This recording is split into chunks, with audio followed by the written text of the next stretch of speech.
How are you all doing? Clock faces in golf and how they can help you. And I've watched loads of videos on YouTube and everyone talks about clock face. Yeah, the clock face, swing from here to here, this angle, that angle.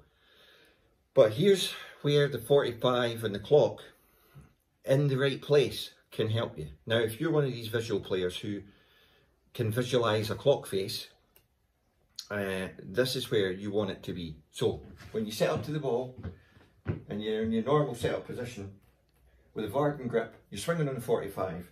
Think of trying to hit 1 o'clock, 12 o'clock, 1 o'clock, 2 o'clock, 3 o'clock, right? So the clock face is here, right? 12 o'clock, 1 o'clock. 1 o'clock, try and get your hands into 1 o'clock, and then from there you are going to 7 o'clock. So 1 o'clock is up here, 7 o'clock is diagonally, just straight down, diagonally. So when you swing up to the top at 1 o'clock, you are just cracking it down at 7 o'clock, bang. And that's your angle. And bizarrely, it's 45-degree angle. Obviously, you are not vertical to the ball, you are tilted over. So when you swing up, you're thinking your head's at the 12 o'clock, here's 1 o'clock. I swing down at 7 o'clock, zoom, straight to 7, with my hands straight to 7, and through and up to a balanced finish. That's where the clock is in golf. I've seen a lot of clocks on the ground and all sorts of things, right?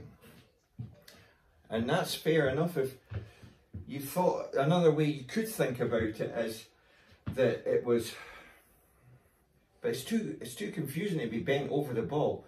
You're thinking 12 o'clock is up here. Clearly you do not want your hands this vertical, so you want them at 1 o'clock.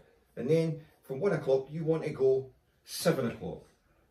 And as you turn, that cancels itself out, but you're still thinking your hands need to go 7 o'clock. So it's from 1 o'clock down, tracing this line here, giving you the whooey, and you're through. So think of the clock, but think of the clock in your golf posture behind you. 12 o'clock, 1 o'clock, 2 o'clock, 3 o'clock. Obviously, if you were at 3 o'clock, that's a way too flat. 2 o'clock, that's like Hogan-esque flat. Not everyone can pull that off. 1 o'clock's good for most people. And then you're thinking 7 o'clock. It's the right way to visualize the clock in golf. A lot of people show it from above.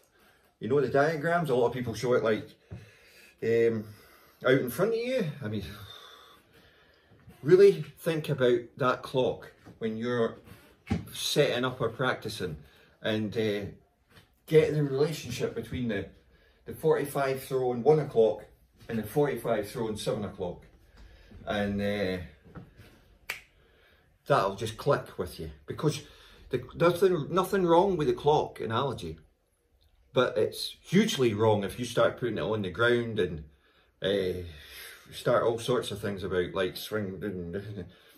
That isn't happening. It's a dynamic motion of two different things. One, your hands have got to have vertical lift at the correct angle, and you've got to have turn.